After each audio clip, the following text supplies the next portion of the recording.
विजय शाह पर एफआईआर दर्ज हो चुकी है। महू के मानपुर थाने में एफआईआर दर्ज हुई है। कर्नल सोफिया कुरैशी पर दिया था विवादित बयान। हाईकोर्ट के आदेश के बाद एफआईआर दर्ज हुई है और लगातार कांग्रेस की तरफ से भी कई कार्यकर्ता बीते दिन भी श्यामला हिल्स गए और वहां पर उन्होंने एफआईआर दर्ज करने की मांग की थी। पूरे थाने को घेर लिया था। मंत्री विजय शाह को जैसे ही तलब किया, मंत्रियों ने बीजेपी की तरफ से जैसे ही मुख्यालय में तलब किया गया, चप्पल में ही दौड़ पड़े दफ्तर विजय शाह। और इस तरह की जो तस्वीरें बीते दिनों देखने को मिली, लेकिन अब जो एक बड़ा अपडेट इसमें आया वो ये कि शाह पर एफआईआर दर्ज हो चुकी है। महू के मानपुर थाने में एफआईआर दर्ज हुई है।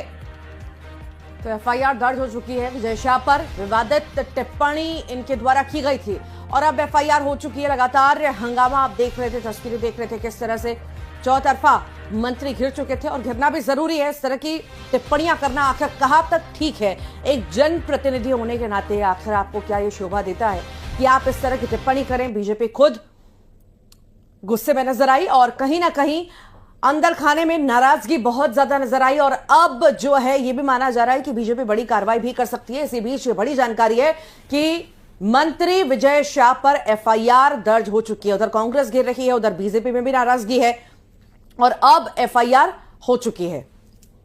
वासु संवाददाता हमारे साथ जुड़ गए हैं। वासु, बीते दिन कांग्रेस के कार्यकर्ता बहुत ही ज्यादा आक्रोश में थे कि एफआईआर दर्ज क्यों नहीं हो रही है और थाने का घेराव कर रहे थे, लेकिन आखिरकार जब कोर्ट की तरफ से इस पूरे मामले में संज्ञान लिया गया तो आदेश जारी हुई और उसके बाद एफआईआर दर्ज हो चुकी।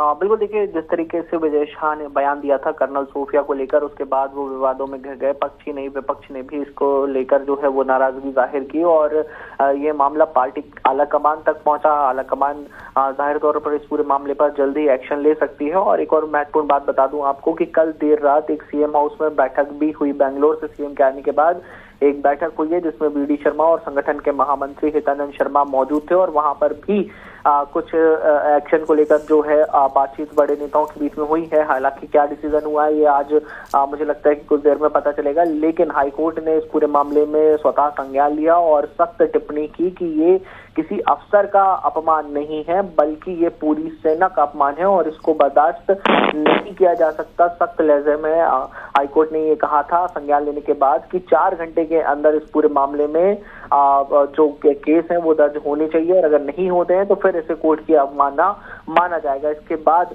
एफआईआर दर्ज हो गई है और कल जिस तरीके से कांग्रेस ने भी कहा था, कांग्रेस आज मध्य प्रदेश के तमाम जिलों में जो अलग अलग थाने हैं वहां पर जाएगी और वहां पर भी विजय शाह के खिलाफ और इस बयान और बाकी यहाँ पर वासु देखें तो बड़बोले बोल जो हैं कई बार जनप्रतिनिधियों को भारी पड़ जाते हैं, पर फिर भी वो सीख नहीं लेते हैं और इस तरह की विवादित टिप्पणियां उलझुल बयान वो दे देते हैं। अब गिरते हुए नजर आ रहे हैं और ये भी बहुत जरूरी है कि सख्त इस पर शायद बीजेपी भी एक्शन ले कि ये मिसाल बाकी जनप्रतिनिधियों के लिए भी मिसाल पेश हो कि इस तरह के उल्लूल जुलूल बयान देना, कुछ भी बोल देना कहीं तक ठीक नहीं। निश्चित तौर पर देखिए, जो जनप्रतिनिधि होता है वो लाखों लोगों का प्रतिनिधि होता है और ये सिर्फ विधायक नहीं है, मंत्री हैं, सीनियर मंत्री हैं, कई बार के मंत्री हैं, 8 बार के विधायक भी हैं और आप जो बोलते हैं उसका एक समाज में रिफ्लेक्ट होता है, उसका एक समाज में रिफ्लेक्शन होता है। बिल्कुल वासु, आपने ठीक कहा कि आप एक अनुभवी नेता है और इस तरह की बातें अगर कोई करता है तो समाज में इस पर क्या संदेश जाएगा। बहुत शुक्रिया वासु जानकारी साझा करने के लिए। एफआईआर दर्ज होने